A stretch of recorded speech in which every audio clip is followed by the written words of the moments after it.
Subscribe कीजिए feel the fear channel को और देखिए हर संडे एक डरा देने वाली हॉरर स्टोरी।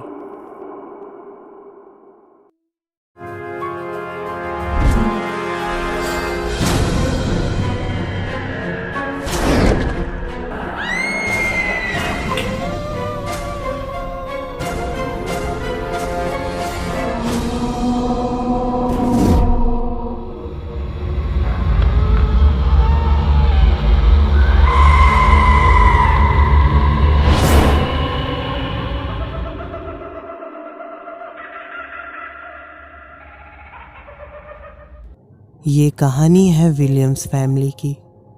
जॉन, जेनी और उनका बेटा डेविड, ये लोग अपने न्यू घर में शिफ्ट हुए थे। इनका ये घर पहले वाले घर से काफ़ी बड़ा था। घर के आसपास जंगल था। तीनों बहुत खुश थे इतना बड़ा घर देख के, और इसका प्राइस भी कम था। जब घर का सामान सेट कर रहे थे तो डेविड आके अपनी मॉम से कहा क्या वो आसपास की जगह देख ले, तो उसकी मॉम ने उसे बाहर जाने की इजाज़त दिया और डेविड घर के बाहर आ गया। डेविड बहुत ज़्यादा एक्साइटेड था घर की आसपास की जगह को एक्सप्लोर करने के लिए। वो चलते चलते जंगल में आ गया। थोड़ी दूर चलने के बाद डेविड को एक बहुत ज़्यादा पुराना घर दिखाई दिया। घर काफ़ी गंदा था, लेकिन उसका दरवाज़ा खुला हुआ था। डेविड को देखने में लग रहा था इस घर में कोई नहीं रहता है, और वहाँ घर में डेविड की मॉम बहुत ज़्यादा परेशान हो गई कि डेविड को घर से निकले हुए 1 घंटा हो गया, लेकिन वो अभी तक नहीं आया। उसने उसके पापा से कहा कि उसे ढूंढने जाए, और उसके पापा उसे ढूंढने के लिए जंगल की तरफ बढ़े। यहाँ डेविड उस घर के अंदर आया। जब वो घर के अंदर आया तो उसने देखा वो घर पूरा खाली था, जैसे यहाँ पे कोई भी नहीं रहता सालों से। डेविड शांति से खड़ा होकर वो घर देख रहा था कि तभी यहाँ जॉन डेविड को ढूंढते ढूंढते उसी रास्ते पर आ गया जिस रास्ते से डेविड आया था, और आखिर में वो घर तक वो पहुँच गया। वो घर के अंदर गया कि शायद डेविड यहीं हो। जब जॉन घर के अंदर आया तो उसने देखा डेविड वहीं खड़ा है। उसने डेविड से कहा कि तुम यहाँ क्या कर रहे हो? मैं तुम्हें कब से ढूंढ रहा हूँ, और तुम इतनी दूर अकेले कैसे आए? डेविड टर्न हुआ और उसने अपने पापा से कहा कि वो रास्ता भटक गया था। उसके पापा ने उसे बहुत डांटा और कहा कि अब तुम कभी भी जंगल में अकेले मत आना। डेविड भी उनकी बात मान लिया और वो लोग शाम तक घर पहुँच गए। डेविड घर पे आते ही बीमार सा रहने लगा। उसकी हर वक्त तबीयत ख़राब होने लगी। वो आधे से ज़्यादा टाइम सोने में बिताता। उसके माँ बाप उसकी ये हालत देख के बहुत ज़्यादा परेशान थे। धीरे धीरे उसकी हालत बद से बदतर होती गई। उन लोगों ने डॉक्टर को भी दिखाया, लेकिन डॉक्टर भी उसकी बीमारी का पता नहीं लगा पा रहे थे। हर 2 दिन डॉक्टर्स डेविड के घर आकर उसका चेकअप करके जाते, लेकिन उसकी हेल्थ में कोई भी फ़र्क नहीं पड़ रहा था, और उसकी तबीयत और भी ज़्यादा ख़राब रहने लगी।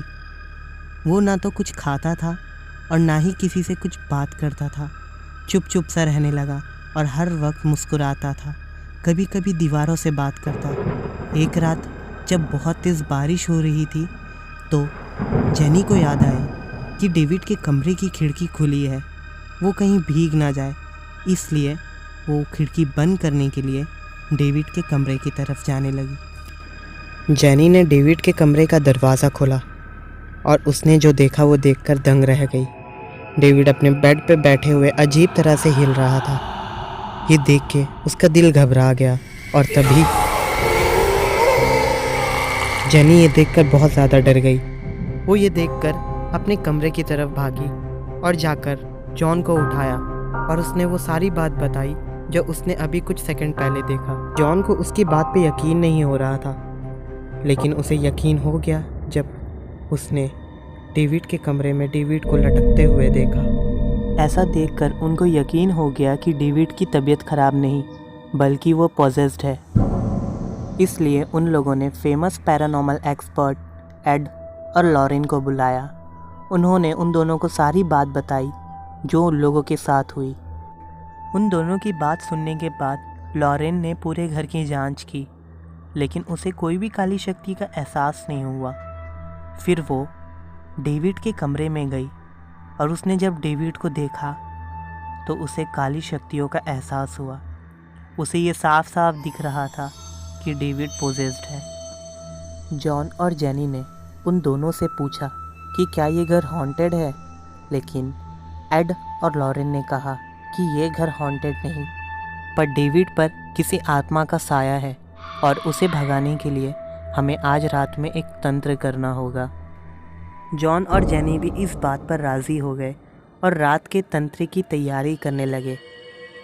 एड और लॉरेन के कहने के हिसाब से उन दोनों ने डेविड को एक चेयर से बांध दिया था। एड ने अपना काम करना शुरू किया। जॉन और जेनी बहुत ज़्यादा डरे हुए थे। एड तंत्र पढ़ रहा था, लेकिन उसका कोई भी असर डेविड पर नहीं हो रहा था। अचानक से डेविड के पीछे से अजीब सी आवाज़ें सुनाई देने लगी।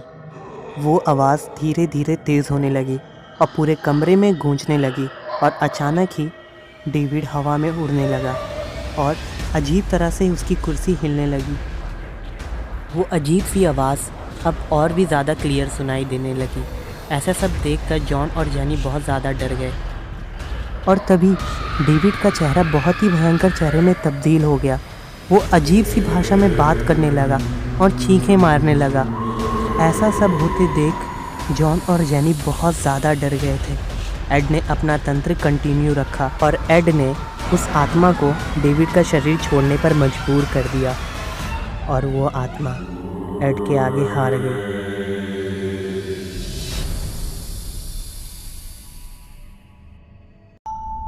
एड और लॉरेन को ये बात पता चल गई थी कि वो आत्मा डेविड को कैसे पकड़ी थी, इसलिए वो लोग वही घर में जाकर उस घर को ब्लेस करके आए और उस दिन के बाद से सब कुछ नॉर्मल हो गया। आपको मेरी ये स्टोरी पसंद आई है तो मेरी आपसे रिक्वेस्ट है कि मेरे चैनल पे अभी करंटली 2 सीरीज़ चल रही है, कैनिबल और जिन्नात का साया। कैनिबल स्टोरी है 4 दोस्तों की जो अपना वीकेंड एक ऐसे जंगल में बिताने जाते हैं जहाँ पर कैनिबल होने की अफवाह फैली रहती है, पर यह अफवाह यकीन में बदल जाती है जब उनका सामना कैनिबल से होता है। और जिन्नात का साया एक ऐसी कहानी है जिसमें गरीबी की वजह से एक बाप गलती से जिन से अपनी बेटी का सौदा कर लेता है। जिन उसे दौलत देता है, बदले में उसकी बेटी को ले जाने आता है। अब आगे क्या होता है उसे जानने के लिए दोनों में से कोई भी एक वीडियो प्ले कीजिए।